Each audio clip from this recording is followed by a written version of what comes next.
Hello बच्चों, आइए इस प्रश्न को देखते हैं। फेरोमोन है विकल्प ए अंतःस्रावी ग्रंथि का उत्पाद, विकल्प बी जंतुओं में संदेश आदान प्रदान करने के लिए उपयोग किया जाता है, विकल्प बी संदेशवाहक कारणि या विकल्प डी हमेशा प्रोटीन होता है। इस प्रश्न की जो मुख्य अवधारणा है, मुख्य अवधारणा वह है फेरोमोन्स।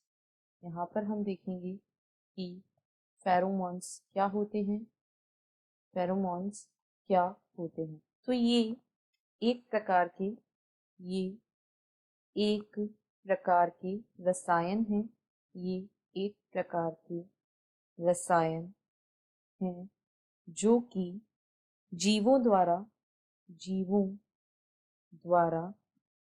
अपनी प्रजाति के जीवों द्वारा अपनी प्रजाति के अन्य जीवों के साथ जीवों द्वारा अपनी प्रजाति के अन्य जीवों के साथ संचार साधन के रूप में स्रावित किए जाते हैं।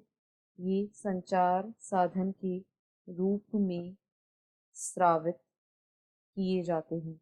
ये ऐसे रसायन होते हैं जो मुख्यतः जीवों द्वारा अपनी ही प्रजाति के अन्य जीवों के साथ संचार स्थापित करने के लिए एक साधन के रूप में स्रावित किए जाते हैं। और ये मुख्यतः त्वचा ग्रंथियों, जीव की मुख्य त्वचा ग्रंथियों जैसे पसीना ग्रंथि, सीबेशियस ग्रंथियां आदि के द्वारा स्रावित होते हैं।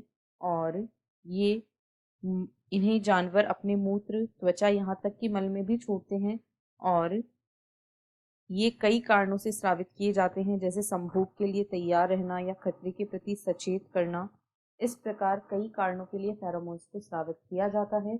अतः मुख्यतः ये संदेश के आदान प्रदान के लिए स्रावित किए जाते हैं। यदि विकल्पों को देखें तो विकल्प ए में कहा गया है अंतःस्रावी ग्रंथि का उत्पाद, तो फेरोमोन अंतःस्रावी ग्रंथि के उत्पाद नहीं होते हैं। बी में कहा गया है जंतुओं में संदेश का आदान प्रदान करने के लिए उपयोग किया जाता है, यह बिल्कुल सही है। सी में कहा गया है संदेशवाहक आरएनए, फेरोमोन संदेशवाहक आरएनए नहीं है, बल्कि ये अन्य प्रकार के रसायन होते हैं।